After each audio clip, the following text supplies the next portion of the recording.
Bonjour à tous, on se retrouve pour une nouvelle position de finale, une autre étude, allez encore une avant de revenir aux combinaisons, hein, ça c'est promis. Et ici dans cette étude c'est le retour de la sous-promotion, hein. On se souvient qu'on a fait un petit passage, petit thème de sous-promotion à un moment donné, et bien là ça va revenir, et oui, parce que les blancs ont des pions qui peuvent faire promotion, hein, qui peuvent aller à dame, sauf que aller à dame cette fois ne serait pas une bonne idée, puisque les noirs aussi ont la possibilité de faire promotion dame. Par exemple, si le pion fait promotion dame, ici les noirs le font de leur côté en faisant échec, et ça c'est le problème, hein, et ici on va être mat au prochain coup. Pareil si on fait dame dans l'autre sens, hein, les noirs vont faire dame de leur côté évidemment, menaçant le pion ici, hein, donc menaçant mat. Il va falloir défendre le pion. Peut-être qu'on peut défendre le pion en menaçant nous-mêmes mat, hein, avec le coup de dame en hachette ici. Mais le cavalier va venir protéger tout en attaquant la dame blanche. La dame blanche qui pourra pas bouger à beaucoup d'endroits, peut-être en C8, ce serait même pas une menace, hein, puisqu'il y a le cavalier qui pourrait couvrir, hein, de toute façon, et d'ailleurs le cavalier irait là directement pour attaquer le pion ici, prochain coup, hein, étant donné que le pion est cloué, hein, prochain coup les noirs pourront prendre ce pion sur échec et gagneront la partie.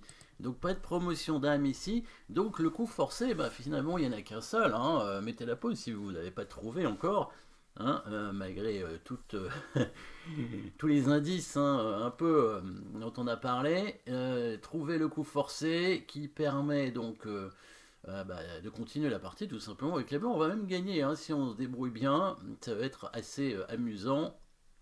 Donc le seul échec de la position. Alors pour une fois, l'échec de la position n'est pas facile à trouver, hein, il faut y penser. Mais quand j'ai parlé de la sous-promotion tout à l'heure, je suppose que vous avez vu le bon coup qui est la sous-promotion cavalier ici, hein.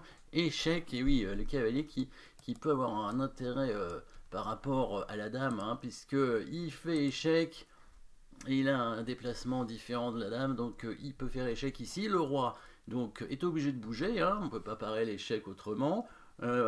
Du coup maintenant, qu'est-ce qu'on fait avec les blancs? Parce que on est bien content d'avoir fait un échec, mais qu'est-ce qu'on fait maintenant? Les noirs menacent d'aller à dame, c'est pratiquement mat d'ailleurs. Donc qu'est-ce qu'on va faire ici? Le problème, encore une fois, ici, si on fait dame, les noirs font dame de leur côté.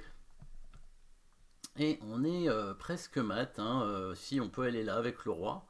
On peut aller là avec le roi, mais les noirs peuvent proposer un échange de cavaliers en venant F6. Ils peuvent faire un échec aussi avec leur dame.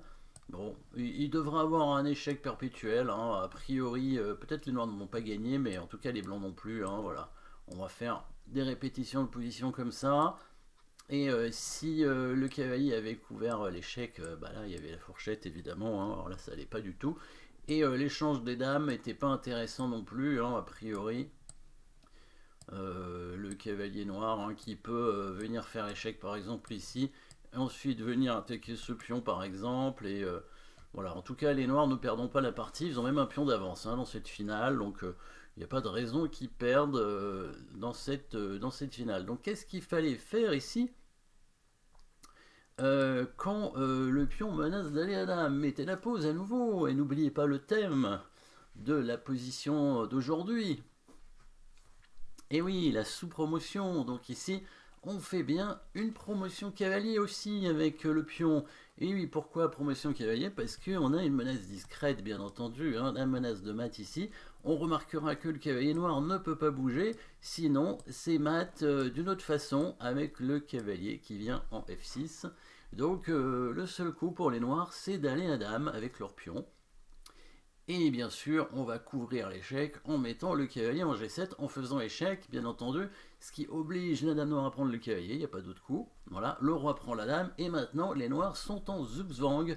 Et oui, pourquoi? Parce que si le cavalier bouge, eh ben, le cavalier blanc peut donner mat. Donc ils sont dans l'obligation de pousser leur pion. Après, c'est peut-être pas une mauvaise idée de pousser le pion, hein, on va aller à dame, et puis on va pouvoir avoir des coups intéressants, très probablement.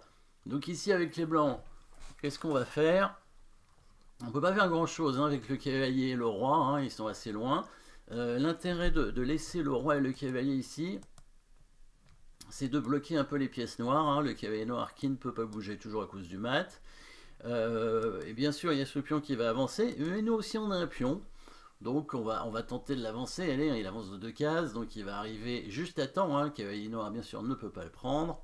Hop, voilà, les noirs qui vont faire promotion dame, évidemment. Et là, qu'est-ce qu'on fait? Attention, attention, qu'est-ce qu'on fait? Alors, la logique voudrait qu'on fasse promotion dame, bien sûr. Hein. Promotion dame, qu'est-ce que ça donnerait? Ça donnerait que bah, c'est au noir de jouer. Ils vont faire un échec avec leur dame. Peut-être cet échec ici en B2. Après, ils peuvent faire différents coups, hein, mais en tout cas, échec, ça paraît logique. Là, on n'a pas le choix, on est obligé de bouger le roi. Pas énormément de coups. Pour aller là, par exemple, en H7, il peut continuer à faire échec. Hein. Je pense qu'il va tranquillement faire échec perpétuel. Hein. Il va pas s'embêter à faire autre chose. Voilà. Bon, il peut essayer de gagner, peut-être il a un pion d'avance, mais bon, disons que de toute façon, c'est déjà pas bon pour nous, puisque le but, c'est pas de faire nul avec les blancs, c'est bien de gagner. Et donc ici, puisqu'on est malin et que vous avez bien vu quel était le thème du jour, eh ben, vous avez compris. Mettez la pause quand même si vous voulez vraiment trouver le coup, si vous n'y avez pas pensé encore. Et ben on va faire encore et toujours, et pour la dernière fois dans cette partie, une sous-promotion cavalier, un troisième cavalier qui arrive ici. Pourquoi un cavalier? Parce que maintenant le cavalier menace de faire mat, hein, ici avec F6, cavalier en F6, puisqu'il y a un autre cavalier derrière. Et donc sur l'échec, alors sur l'échec en B2 ou en B7, alors sur l'échec en B2, alors on va pas couvrir avec le cavalier, hein, parce que sinon il va tout prendre, hein, et en finale, dans la finale de pion on ne gagnera pas. Par contre, on va simplement bouger le roi d'une case, et on menacera de mettre le cavalier en G7, ce qui obligera la dame à se sacrifier, et après c'est le fameux Zugzwang. Hein. Donc ici, les noirs sont très embêtés parce qu'ils n'ont pas de bons coups. Par exemple, s'ils font échec ici, on couvre avec le cavalier en faisant échec. Le seul coup légal, c'est dame prend cavalier, roi prend dame. Et là, les noirs sont dans l'obligation de bouger leur cavalier. C'est le fameux Zugzwang. Et là, le cavalier blanc peut donner mat. C'est ce qui va arriver si jamais les noirs font un échec de l'autre côté, ici en B7. Alors, c'est un meilleur coup. Et là, on a besoin évidemment de faire le bon coup droit pour pouvoir forcer ensuite la dame à se sacrifier sur le cavalier. Où va le roi ici? Il vient en H8 évidemment pour être tranquille. Comme ça, s'il fait échec avec la dame en B2, ça revient à la même position que tout à l'heure avec le cavalier en G7. Et si jamais il bouge son cavalier, c'est mat avec ce cavalier là cette fois. Parce que le cavalier G8 contrôle la case en H6, les noirs ne peuvent rien faire. Hein. Dès qu'ils bougent leur cavalier, ils sont mat. Et dès qu'ils bougent leur dame, bah, ils sont obligés de sacrifier la dame sur un cavalier, voilà, sur le cavalier G7. Et c'est le Zugzwang à nouveau. Voilà, 3 sous-promotions cavaliers dans cette partie ont permis aux blancs de gagner la partie. Bon, c'est assez spectaculaire, hein, bien sûr, ça n'arrive jamais en partie, mais voilà, on sait jamais, hein, il suffit que ça arrive une fois, en 3 sous-promotions ça n'arrive pas. Déjà une c'est rare, hein, je sais même pas si ça m'est déjà arrivé en partie de faire une sous-promotion cavalier, j'ai pas le souvenir, mais en tout cas il y avait peut-être des variantes où c'était possible, mais c'est pas arrivé en partie. En tout cas, parfois, bah, il faut y penser, hein, ça peut être plus intéressant de faire une promotion de cavalier qu'une promotion dame, hein, le cavalier qui peut donner échec et faire des fourchettes. Voilà, merci d'avoir suivi cette position. L'auteur de cette étude s'appelle Kalandadze. Voilà, et à très bientôt pour une prochaine position.